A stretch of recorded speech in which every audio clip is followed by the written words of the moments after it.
Chapter 5. In his short lifetime, Alvin had met less than 1,000th of the inhabitants of Diaspar. He was not surprised, therefore, that the man confronting him was a stranger. What did surprise him was to meet anyone at all here in this deserted tower, so near the frontier of the unknown. He turned his back on the mirror world and faced the intruder. Before he could speak, the other had addressed him. "You are Alvin, I believe. When I discovered that someone was coming here, I should have guessed it was you."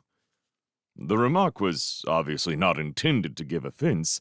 It was a simple statement of fact, and Alvin accepted it as such. He was not surprised to be recognized, whether he liked it or not. The fact of his uniqueness and its unrevealed potentialities had made him known to everyone in the city.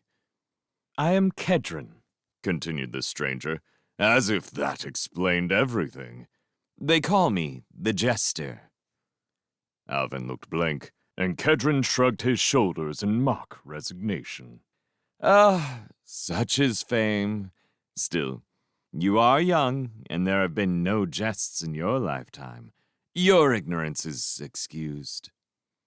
There was something refreshingly unusual about Kedron.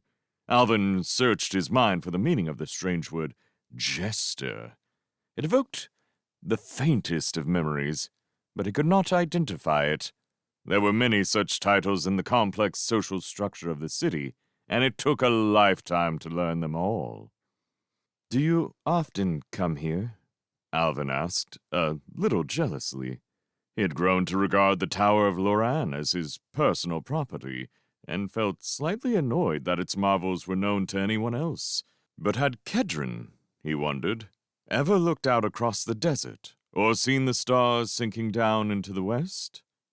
"No," said Kedron, almost as if answering his unspoken thoughts.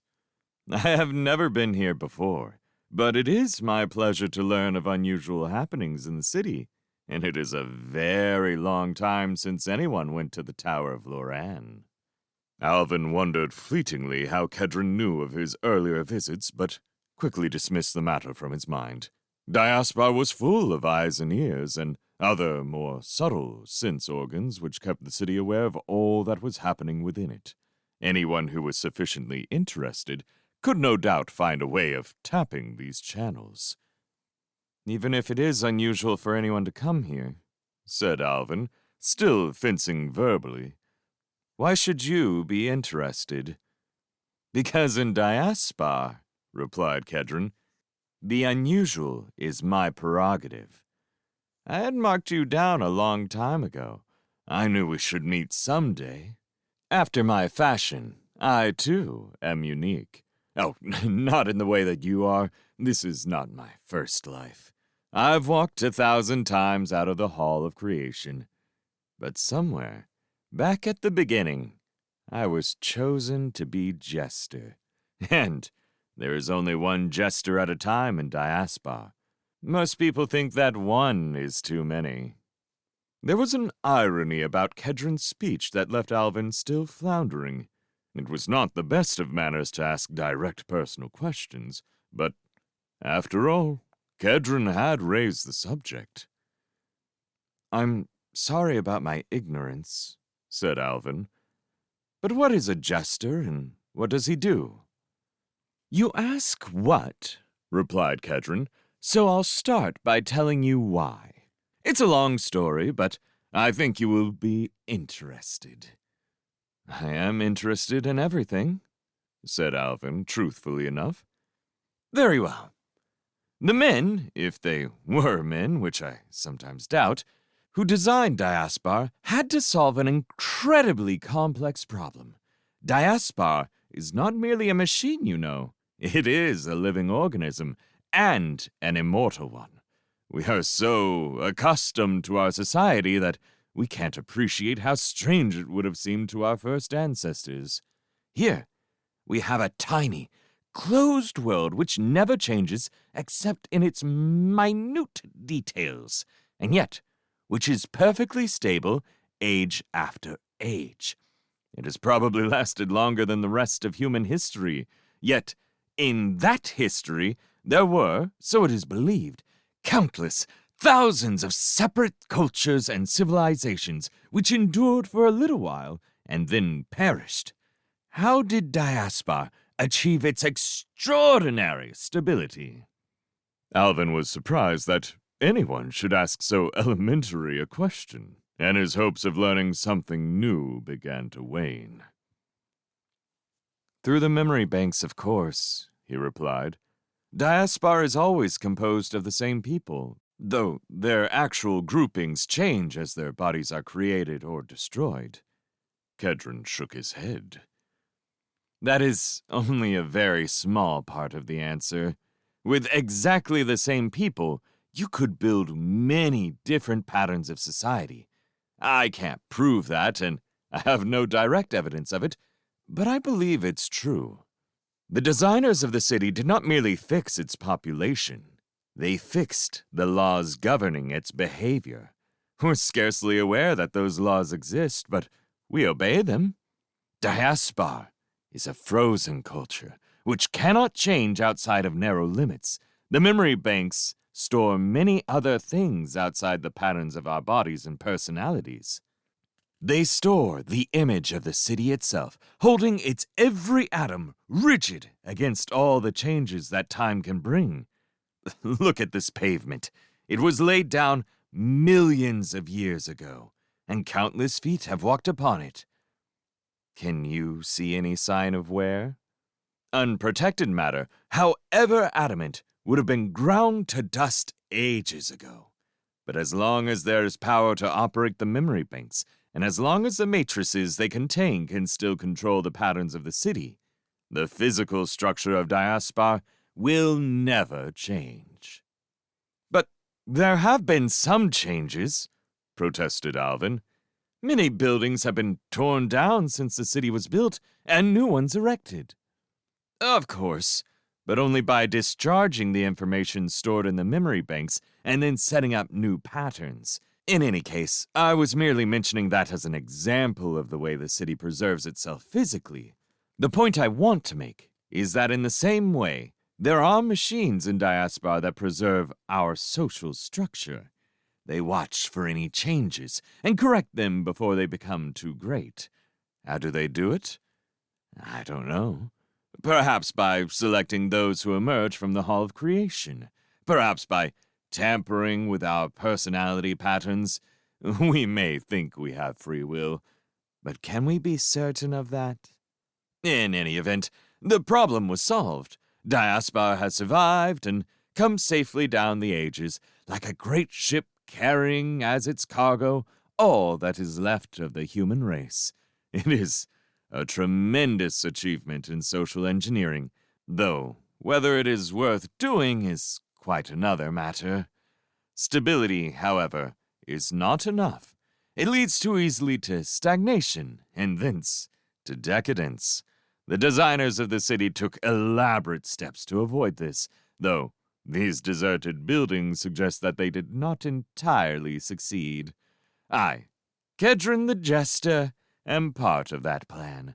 A very small part, perhaps. I like to think otherwise, but I can never be sure. And just what is that part? Asked Alvin, still very much in the dark and becoming a little exasperated. Let us say that I introduce calculated amounts of disorder into the city. To explain my operations would be to destroy their effectiveness. Judge me by my deeds, though they are few, rather than my words, though they are many. Alvin had never met anyone quite like Kedron. The jester was a real personality, a character who stood head and shoulders above the general level of uniformity which was typical of Diaspar. Though there seemed no hope of discovering precisely what his duties were and how he carried them out, that was of minor importance. All that mattered, Alvin sensed, was that here was someone to whom he could talk, when there was a gap in the monologue, and who might give him answers to many of the problems that had puzzled him for so long. They went back together down through the corridors of the Tower of Loran, and emerged beside the deserted moving way. Not until they were once more in the streets did it occur to Alvin that Kedron had never asked him what he had been doing out here at the edge of the unknown. He suspected that Kedron knew and was interested, but not surprised. Something told him that it would be very difficult to surprise Kedron. They exchanged index numbers so that they could call each other whenever they wished. Alvin was anxious to see more of the jester, though he fancied that his company might prove exhausting if it was too prolonged. Before they met again, however, he wanted to find what his friends, and particularly Jesserac, could tell him about Kedron. "Until our next meeting," said Kedron, and promptly vanished. Alvin was somewhat annoyed. If you met anyone when you were merely projecting yourself, and were not present in the flesh, it was good manners to make that clear from the beginning. It could sometimes put the party who was ignorant of the facts at a, considerable disadvantage. Probably Kedron had been quietly at home all the time, wherever his home might be. The number that he had given Alvin would ensure that any messages would reach him, but did not reveal where he lived. That, at least, was according to normal custom. You might be free enough with index numbers, but your actual address was something you disclosed only to your intimate friends. As he made his way back into the city, Alvin pondered over all that Kedron had told him about Diaspar and its social organization. It was strange that he had met no one else who had ever seemed dissatisfied with their mode of life. Diaspar and its inhabitants had been designed as part of one master plan. They formed a perfect symbiosis. Throughout their long lives, the people of the city were never bored. Though their world might be a tiny one by the standard of earlier ages, its complexity was overwhelming, its wealth of wonder and treasure beyond calculation. Here, man had gathered all the fruits of his genius, everything that had been saved from the ruin of the past. All the cities that had ever been, so it was said, had given something to Diaspar. Before the coming of the invaders, its name had been known on all the worlds that man had lost. Into the building of Diaspar had gone all the skill, all the artistry of the empire. When the great days were coming to an end, men of genius had remolded the city and given it the machines that made it immortal. Whatever might be forgotten, Diaspar would live and bear the descendants of man safely down the stream of time. They had achieved nothing except survival, and were content with that. There were a million things to occupy their lives between the hour when they came, almost full-grown, from the hall of creation, and the hour when, their bodies, scarcely older, they returned to the memory banks of the city. In a world where all men and women possess an intelligence that would once have been the mark of genius, there can be no danger of boredom. The delights of conversation and argument, the intricate formalities of social intercourse, these alone were enough to occupy a goodly portion of a lifetime. Beyond those were the great formal debates, when the whole city would listen entranced, while its keenest minds met in combat, or strove to scale those mountain peaks of philosophy which are never conquered, yet whose challenge never palls. No man or woman was without some absorbing intellectual interest. Ariston, for example, spent much of his time in prolonged soliloquies with the central computer, which virtually ran the city, yet which had leisure for scores of simultaneous discussions with anyone who cared to match his wits against it. For 300 years, Ariston had been trying to construct logical paradoxes which the machine could not resolve. He did not expect to make serious progress before he had used up several lifetimes. Etanya's interests were of a more aesthetic nature. She designed and constructed, with the aid of the matter organizers, three-dimensional interlacing patterns of such beautiful complexity that they were really extremely advanced problems in topology. Her work could be seen all over Diaspar, and some of her patterns had been incorporated in the floors of the great halls of choreography, where they were used as the basis for evolving new ballet creations and dance motifs. Such occupations might have seemed arid to those who did not possess the intellect to appreciate their subtleties, Yet there was no one in Diaspar who could not understand something of what Orestin and Etanya were trying to do, and did not have some equally consuming interest of his own. Athletics and various sports, including many only rendered possible by the control of gravity, made pleasant the first few centuries of youth. For adventure and the exercise of the imagination, the sagas provided all that anyone could desire.